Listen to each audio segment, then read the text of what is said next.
Imagina o seguinte cenário, você tá com o seu carro ali, indo viajar, você tem um tempo ali para chegar num determinado local, de repente a parte do motor, né, sei lá, o cabeçote do motor, ele dá problema. O carro continua andando, só que você não pode parar, você tem hora para chegar no seu destino.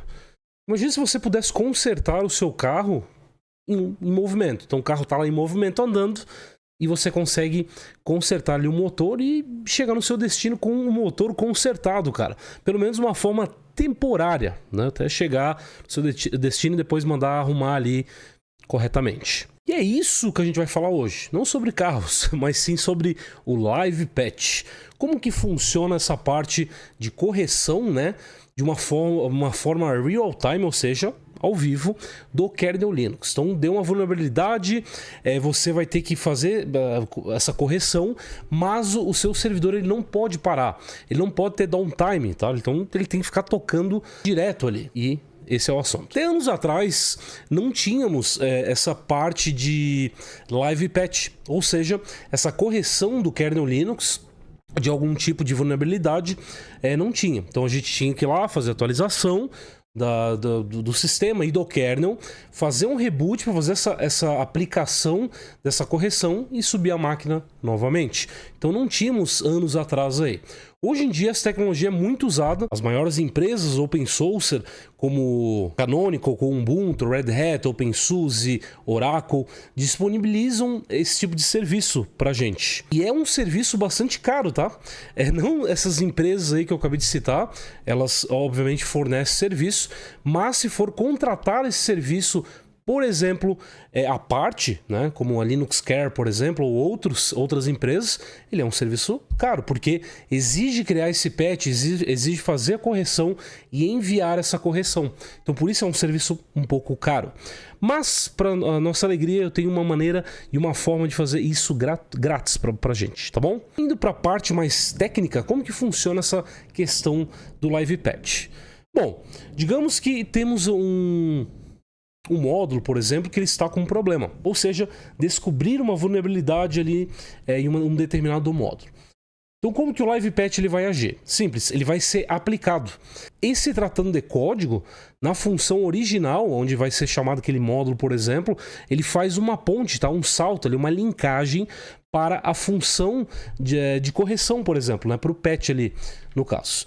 Esse patch ele vai ir para a memória do computador, tá? Ou seja, enquanto ela está ligada, vai estar já sendo executada essa nova função, já com a vulnerabilidade corrigida. E o processo ele continua ainda em execução.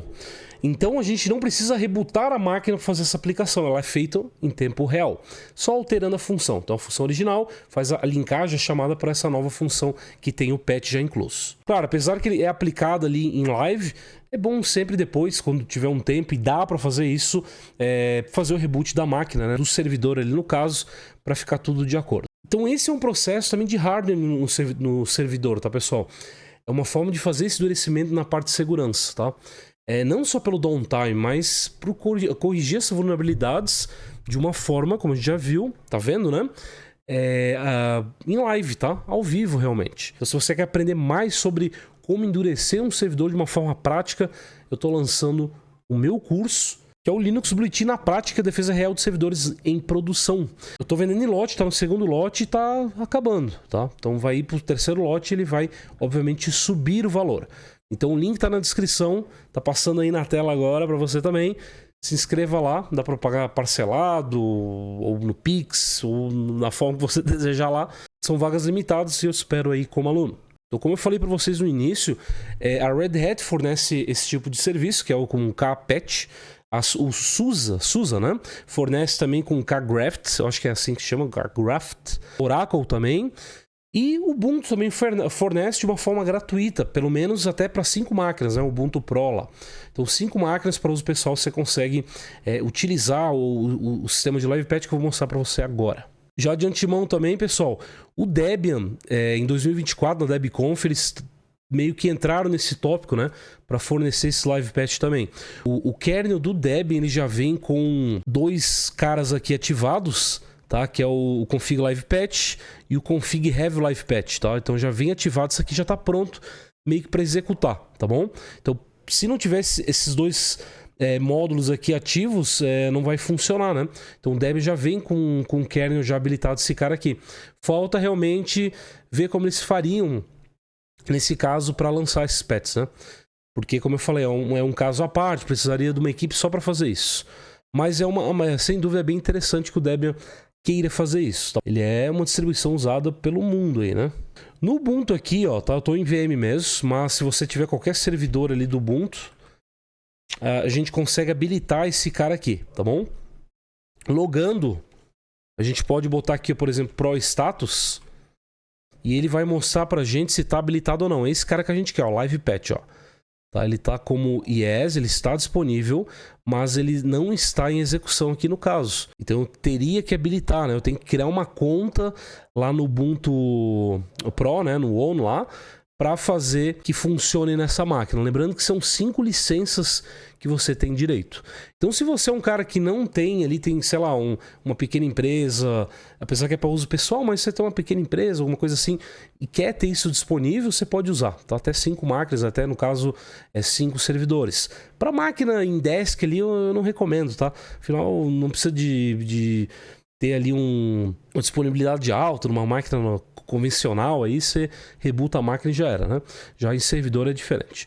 Então aqui ele está pedindo, ó, ubuntu.com/pro, né? Então a gente acessando o site aqui, então aqui no site ele está falando todo o funcionamento, é bem legal você dar uma lida isso aqui, tá? Tem a questão de preços também, você pode dar uma lida. Não é caro, tá? Mas é em dólar, então a gente sabe que no Brasil é foda, né? Então a gente teria que registrar esse serviço, né? Aqui no caso eu já tenho uma conta, tá bom? Então eu vou me logar aqui, vou clicar em suporte, Ubuntu Pro, get Ubuntu Pro Now. E aqui, ó, eu posso ir trabalhando, tá bom? Se eu botar aqui o myself, vai vir a organização, mas eu boto myself aqui, ele tem então o limite de 5 máquinas, tá? Ele libera, você dá um registrar aqui. Como eu já tenho na minha conta aqui, eu vou fazer pela minha conta, tá bom? Em Your Subscriptions. Aqui ele está mostrando todas as informações. E aqui eu tenho o comando Attach, ó, Machine, tá? Eu copio esse cara aqui e jogo lá pro terminal, ó. Digito a minha senha do sudo aqui do root e ele vai começar a ativar o serviço, ó. Enable, eu posso até fazer um vídeo sobre o ESM Apps aqui, mas ele vai começar a ativar os serviços. Feito esse processo, tá? No final, ele vai lá no site, ele vai estar contabilizando essa máquina. Então são 5, tá bom? 5 que você tem ali para utilizar. Aqui no caso, ó, ele já está ativando o Live Patch. Então eu tenho direito ali a usar o Live Patch, né? Beleza.